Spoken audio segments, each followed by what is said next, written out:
This is always a wonderful place for me to be at and to be in conversation. This is how I talk. It's new tech. I see you had the more enduring tech with you in a paper, but for the moment this will do.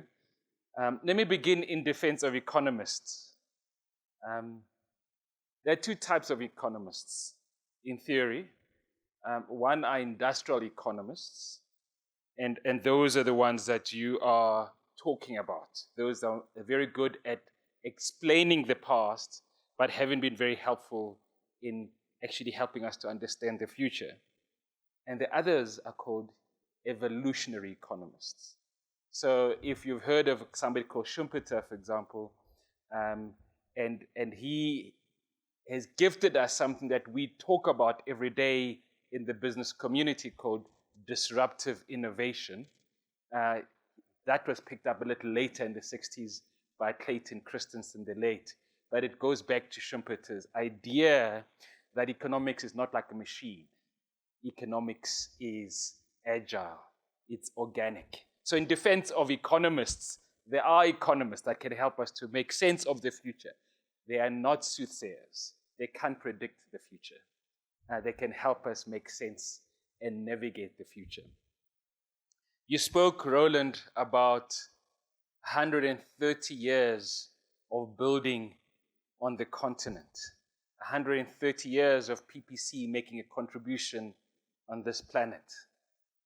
I want to start at a different point, 114 years ago, when you became PPC, the name that we hold today in 1908, because it was on that year, 1908, when our forefather, our holding organization, University of Pretoria, was also born.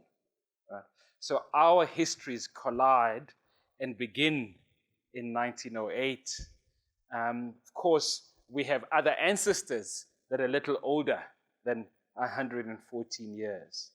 And I start there because I think it's important that we recognize that we don't only just share the year 1908, we also share the 1P, Pretoria, in PPC. Right? So we have been in parallel building together. And I'm so proud that we're here today launching this first report and look forward to many more reports, Francois, Adrian, because I believe there's some really important work that we can do together. I couldn't agree with you more that Africa has different challenges to the rest of the world. But I'd like to build on that we must also be very careful not to think of Africa as a homogeneous whole. At one level, there's at least 54 countries. That's me being polite to Morocco, right? Because actually, we should say there's 55 countries on the continent, because we still don't recognize Western Sahara as a country. Something to think about when the French take a significant portion of the soil, of the land, and export it through Morocco into France for their plage, their beaches, their man-made beaches that we're all going to enjoy when we go to beautiful cities like Paris. So it's already quite important to understand that history hasn't stopped in the past. It continues today. And I start here in sharing about the role of business and academia in making sense of the world. So we're standing here today talking about SDG as a buzzword. Yes, it is a buzzword, but I like it for other reasons. It gives us a common language. Right? So SDG 17 talks about partnerships. And the partnership between business and universities is very important. It's something that is hard to get right in our country. I know that in other parts of the world, your home country, the Netherlands, for example, there's a strong relationship between business and universities. We don't get it quite right in this country.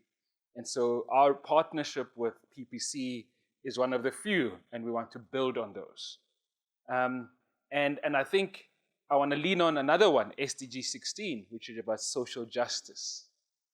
And it's about really undoing the bad of the past and rewriting the future.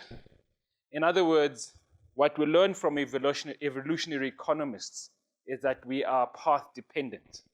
So the investments that we make in the past lock us into a particular path, and in that path, then we're stuck in that path. So we were speaking earlier, Mokate and Roland, about the difficulty in this industry about cement is that you put on a plant, $100 million, $200 million, whatever the case might be. Even when you realize that you've made a mistake, you can't just walk away. You have to make it work. And so you become path dependent. Then the conversation that we want to have is, how do we disrupt those paths? How do we come in and have different conversation about paths? So I'm holding this technology in front of you. Roland was holding an amazing piece of paper.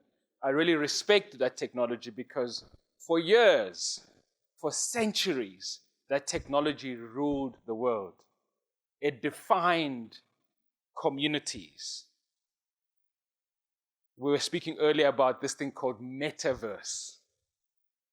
I would challenge PPC and anyone else in this industry to really get in there. Do you know, for example, something called Web 3.0, which is where metaverse belongs?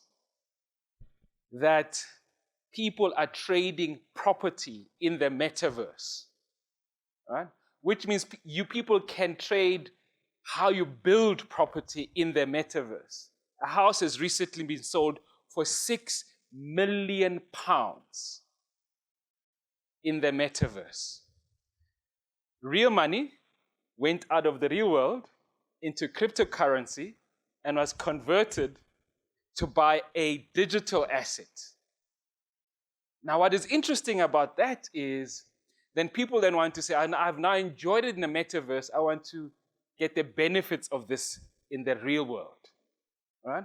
They start trading the experience that you can get in the metaverse. Then I can say, Roland, your kids would love to experience my metaverse.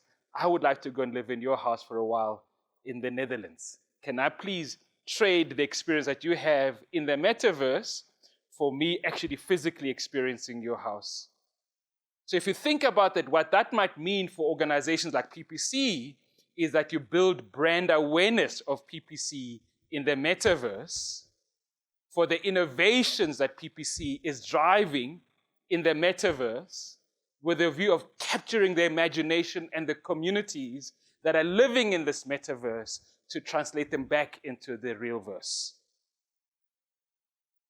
And you might think this is far-fetched. We live in a continent where the majority of our population is young. And these people, very soon, they will be living in this multiple world.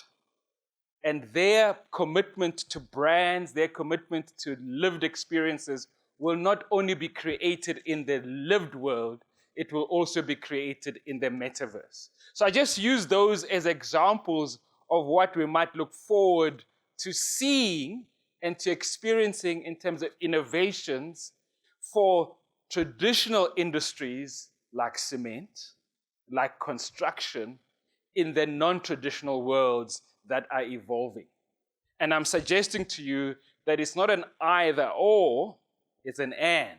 It's a world where you need to recognize that there's different things happening out there. I'm going to use 3 words, 3 letters. One is the P, and one is an A, and one is R. I'm not a golf player. I know that that spells par, but let's start with P. Business and university began their relationship in the first P of profit. And we know where that has led us. It has led us into a very difficult space. Roland spoke about different stakeholders. One of them are people that are providers of capital. And for the longest time, the focus of business and business schools and universities was only on the profit focus. We've since learned that profit has come at a huge cost to planet. And we are now living the consequences of driving profit at all costs. And you don't have to go very far. You can just go around the corner, 6-hour drive to KZN, and you'll see the devastation that has now been visited upon us. We have one of the leading manufacturers in the country, Toyota. They are still not working today. The plant is closed because they just have not been able to solve the impact of the most recent floods. Right? Now, when we're talking about technology in the cement industry, technology in the construction industry, we need to find the technology that, when we talk about sustainability, where it's about that technology and the planet living side by side. So the motivation for all of us is planet is not a fad, it's the only thing we have, because there is no planet B. All right? The third P that I want us to reflect on is what COVID has taught us, the P of people. Now, Adrian, you spoke about Roland having a death wish. For me, the P of people in the context of business school demonstrates the importance of quality leadership. And I think what we have seen in our country, what we've seen in the social compact of business and society, business and government over the past 2 years, and then what we've seen in the turnaround of PPC in particular, demonstrates the importance of having quality people, quality leaders in the organization. And so where we come together is we are truly committed to investing in people that are going to make a difference in society. So that is the 3 Ps. Now let me move to the 3 As. It's really important. First A, awareness. Many of us are operating in the blind, operating in the dark. And the report that we're launching today is seeking to raise awareness, to invite people into conversation about what it means to do business on the continent. It's inviting us so that we can't say, I didn't know. The next question to ask is, what then do I do about it now that I know? Takes me to the second A, the A of analysis. And I really want to welcome, Roland, your comment about business schools need to be invested in this notion of corporate psychology. So for us, we analyze using theories and data. Call it your experience, your practice. So we have some really interesting theories that we can rely on that are existing. But in our contexts, in our 55 contexts on this continent, there's something that is not so easy to get to, and that is data. And a lot of the data is not in the public domain, but it's in the private domains of organizations. So where we come together about business and practice, business schools, and so forth, is we come together in this space of writing reports, writing case studies, teaching about case studies. And we look forward to taking up your challenge around building theories in corporate psychology. I know some of our colleagues in INSEAD do a lot of work in this space of corporate psychology. Professor Shu, for example, so we'll pick up on some of their work at INSEAD and see to what extent we can build on that in an African continent. And ultimately, the final A is the A on action, the A on application. After all is said and done, real work happens. Impact happens when you get things done. And I think the work that we're doing here is going to call to action about all of us in business here, all of us in the business schools. How do we make our data more visible? How do we make it possible for us to encourage other people to get things done? Because we need investments on this continent. The 3 R's, and I want to wrap up because I'm late for my next engagement. The first R is about respect. I believe as a people, certainly as a South African, we have a lot to learn about respect. And the way we do business needs to be underpinned in this notion of respect, which means we need to listen more and talk less. So the idea when we go into community, instead of telling communities, we need to be listening into communities about what are the real needs of those communities and have solutions co-created with those people. The second one is we need to be responsive, because it's not enough for us to know what we want to do, but we might need to change the ideas that we have based on the conversation we have with the communities, with our customers, with our stakeholders. And finally, and I see a lot of this, particularly at PPC, resilience. And I think business schools like ourselves, organizations like yourself, can go beyond the talking about grit and actually demonstrating what it means to be resilient in uplifting the conversations that are taking place in your various operations, not only as PPC, but through your value chain, through your industry, through your engagements in society. Because ultimately, all we're here to do is to build Africa together. So I want to thank you all for coming, for listening to us, launching this program, so that we can all work together to build Africa together through investing in our people, investing in our communities, and investing in our nations. Thank you very much, everybody.